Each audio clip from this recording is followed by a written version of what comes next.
Hey guys, all right. So you tired of dying? You're tired of having trouble beating levels? You want to run 187 at max here? You wanna be able to come in here and go? Let's see. Uh, who cares, right? I don't really want them to have more health. They can have some crowd control. They can have movement speed. Um, they can have elemental resist. I don't care. Right? Boom. We spin that up, right? You want to be able to get through this fast. You want to be able to survive. I've got your fix for you. So let's look at our character stats real quick.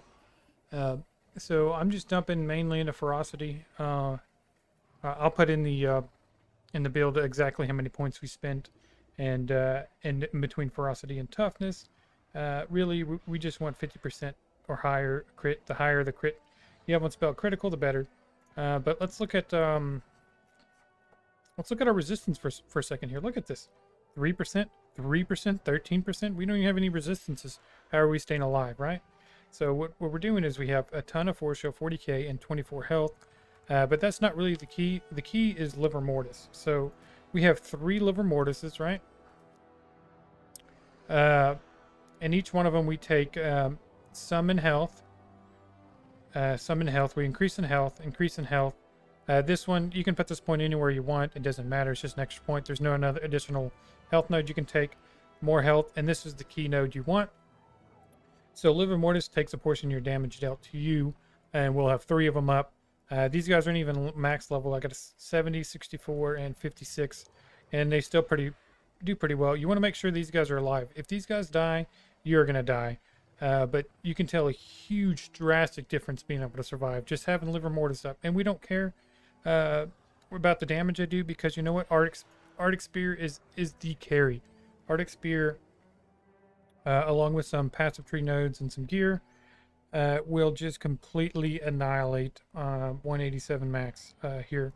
And so what we do is take this up. It gives us a slight delay, which we don't care. We still cast so many, doesn't matter. We get 100% damage multiplier. More damage. We get more crit damage. This launches the smaller projectile, so this makes Arctic Spear usable, where it just fires projectiles everywhere, and then we just take more damage. And we switch it over to Sacred. And the reason why we switch it over to Sacred, I've been using this my entire build. I've been using Occult damage, so I'm going to do in Sacred Ether and Shadow damage. So the reason why is our passive tree node, and we'll go over that here in a second.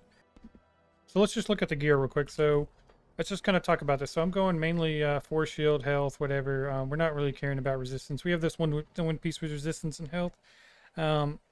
And the reason why we have this is for the rage and willpower reduction. The more you want, that's your main stat you want on your gear. You want, as well as toughness, ferocity. So toughness to give you more health, more force shield. I lost my friend at ferocity, give you more crit chance. Those are really the main stats you're looking for on your gear, and more, or obviously more critical damage. The more critical damage you do, the more damage, and as well as occult damage. You want occult damage multipliers. So that's what you want. And then I'm just using force shield gems on all my gear here to get max force shield that we can get. And then on our support gems here, where you're just increasing our sacred damage on each one of these 20%. We don't care about rage to willpower dump very much, because we're going to be using the pots to refill. And the faster you clear the enemies, the less you have to rely on the pots and maybe doing a couple basic attacks. But this is probably the most overpowered unique item in the game, because of this 200% critical damage multiplier. This also helps you because it has 30 willpower regeneration, 40 ferocity, which increases your crit even more, and then it gives you even higher crit chance. So let's just kind of go over what we got. So we have 14,015 damage with a 73% chance to crit. And then our multiplier, look at our crit damage multiplier, that's 1,034. So if you take 14,015 and you times it by 10.34, you get our max damage that we're going to be doing on crits, and we're going to be critting 73% chance. So we'll be critting a lot. and that's a total of 144,915 damage. So that is quite a bit. You don't have to have the staff to make this work, but if you have the staff, just use it. It just makes sense. We have here, you want occult damage rolls, and you want crit damage, and it would be nice to have like this 30 willpower regeneration, or maybe something like the willpower cost reduction or resource generation, or something that helps you maintain your willpower a little better. But let's take a peek at this. And again, we're using 2 sacred damage to spells, gems, and then one crit damage multiplier, so we get 8% more crit damage. We're doing it on both weapons here. But this puts us at 29,264 with the 56% crit chance. So we're going to be critting every other shot or even more. And our crit multiplier is 377%. So that puts us at 110,325 damage with the staff. And the staff isn't even that great. It only has 3. We only have 3 rolls on it, and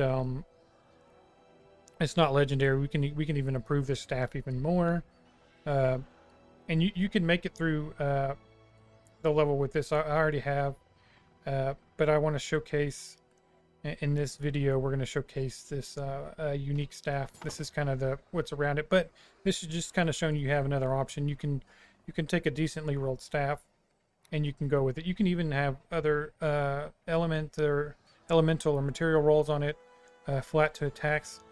It just helps to have it to be an occult because you're doing mainly occult damage. So let's talk about our passive skill tree here.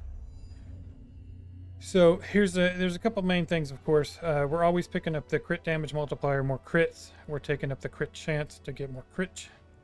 We're just taking this for more damage, so we get 1 point of anointed ammunition every 2 seconds with projectile skills, which just stacks 10% projectile damage each point we get.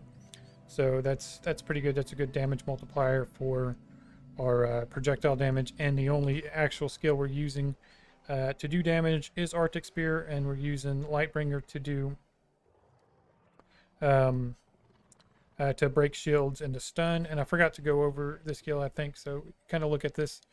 Lightbringer is pretty much the same as I've always used. And then we're using Ether, of course, for our movement speed. And we're just using max cooldown that we can get.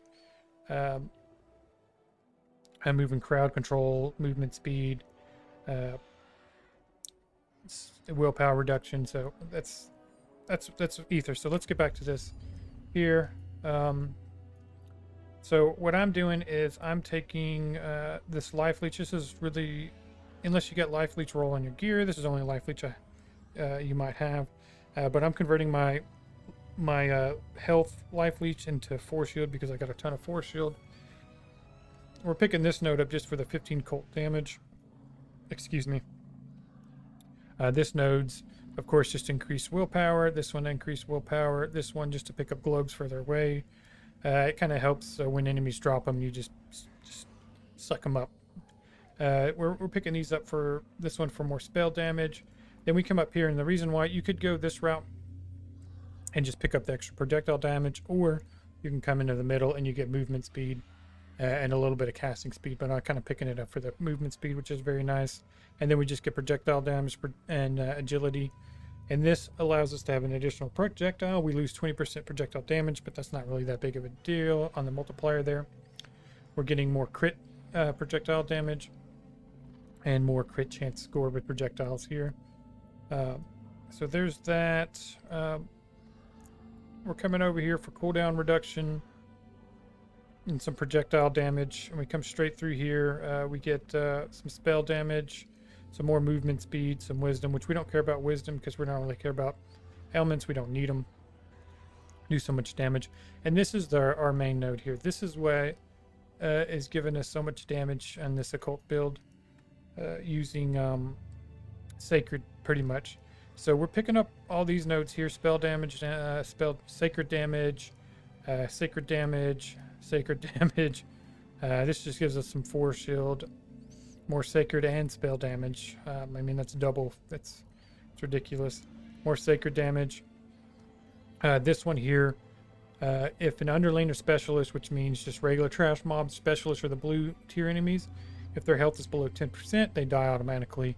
And this makes it apply to the yellow enemies, the champions, which are bosses, and sometimes yellow enemies around the maps.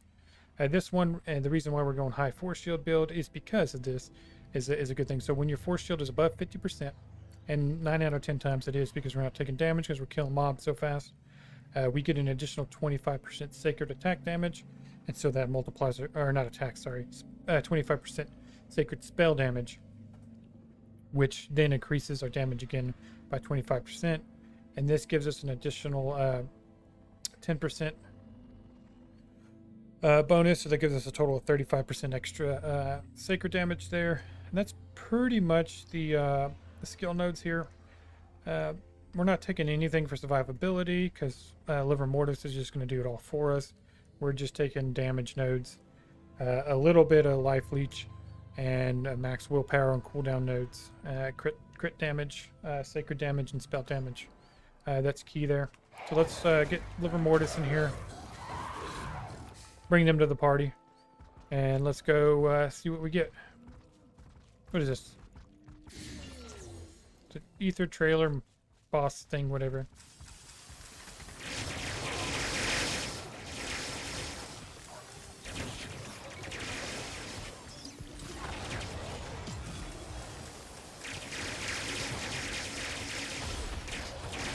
Ooh, hitting wrong buttons. And we just got to keep up. You want to look up at the top right because Liver Mortis is so small. His symbols are up there, and you can tell which one dies. And that's the best way to keep track of them. I wish you could move that around or have a bigger emblem so you know where he is.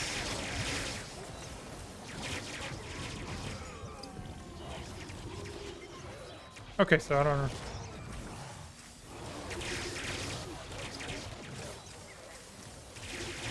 I was getting stuck on trash mobs, and look, Liver Mortis is dead. Or two of them. So that's when we got to be careful. And I hear the... Where is he? The guy that spawns in that's a pain in the ass.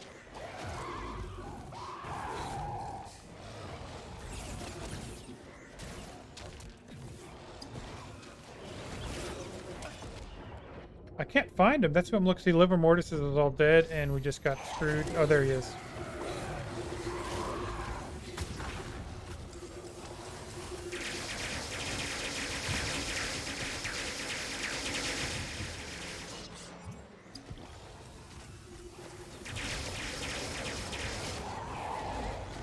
There he is. Come on, come this way. So we can stun him. He picks up Liver Mortis, which I think is funny.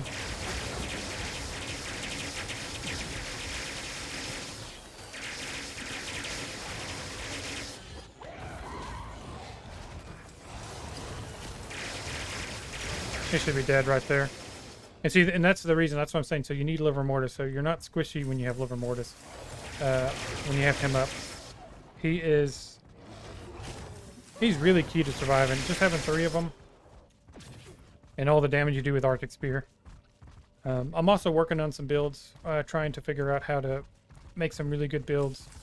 Without using like Havoc Orb and Arctic Spear. Just because it's meta right now. It's just what clears the fastest.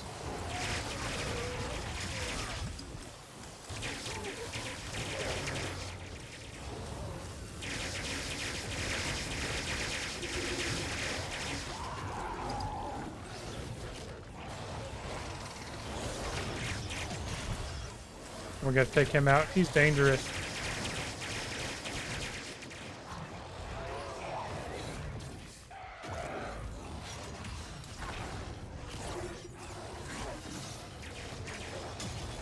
That's the only thing is you gotta keep up Liver Mortis here.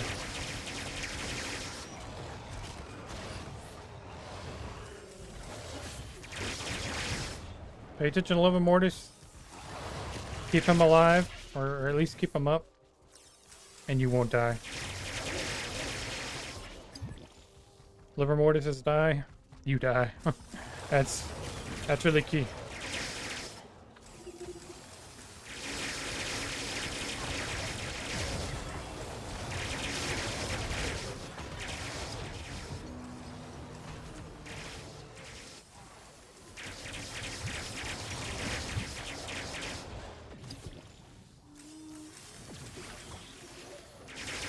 We got a liver Mortis down.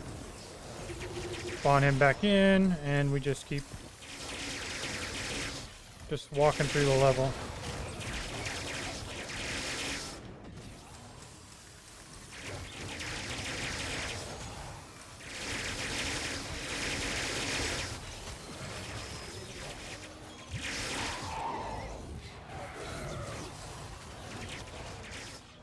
And I like to try to clear all the trash mob just before we go into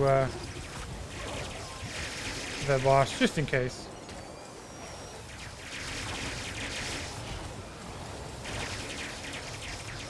Don't need them coming in there bothering me.